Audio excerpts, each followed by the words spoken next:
اگر آقای خمینی سیاستدان بود و سیاست را میفهمید و متوجه بود، وقتی که اینا به هر دلیل پشت شاه خالی کردن و انقلاب 57 پیروز شد، مستقر شدن، امریکایی‌ها حاضر بودن با اینا کار کنن، فقط مشروط به این که تو دامن شوروی‌ها نرن. خط قرمزشون اون بود. اینا میتونستن با امریکایی‌ها مثل عربستان کار کنن، شریعتشون هم اجرا کنن، حکم غیر انسانی رجمشون هم اجرا کنن، حجاب اجباریشون هم اجرا کنن.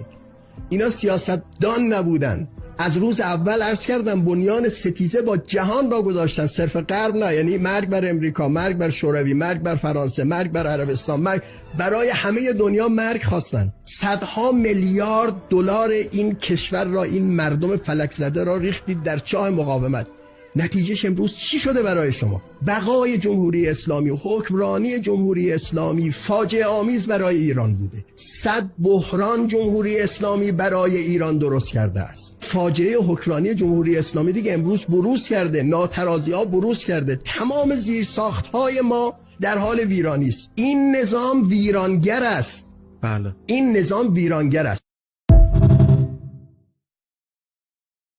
شما حتما فراموش نکردید که برخورد با مؤسسات بانکی از دولت آقای روحانی و آقای سیف شروع شد. و اون بحران دی ماه 96 در پاسخ به برخورد دولت آقای فقط پول آستان قدس به ما بدن ظرف 1 سال. هیچ فردی به خاطر فقر مجبور نشه تو خیابون کار بکنه. اون بحران دی ماه 96 در پاسخ به برخورد دولت آقای روحانی بود با مؤسسات مالی اعتباری غیر نظری آقای عبدالله جاسوی بود، رئیس وقت دانشگاه آزاد اسلامی و شورای عالی فرهنگی. اشاره کرد که صحبتی که شما می‌کنین بیشتر حالت تخریب اشخاص و مقامات نظام هست و یه جور یأس و ناامیدی رو تو نظام دارین به وجود میارین و یه لفظی هم به کار بردین. در این تصویر پایینش رو ببینید، قاره آفریقا نور داره در سمت بخشای از اروپا و تصویری که تاریکه در وسط دارین تماشا میکنین، همین بحران انرژی و نبود برق در جنوب اروپا و جنوب غربی اروپا. برای اونا که نمیدون آیا امروز رهبر جمهوری اسلامی از خدا تقاضای مرگ نمی کند که این همه شهید را به قبرستان فرستاده است؟ ما انقلاب نکردیم که تاج را برداریم عمامه به جایش بگذاریم.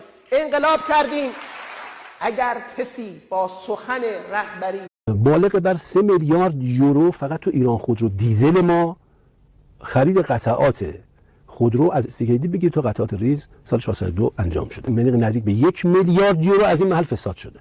نزدیک به 1/3 خرید فساد شده. اسنادش آور پرایس زدن.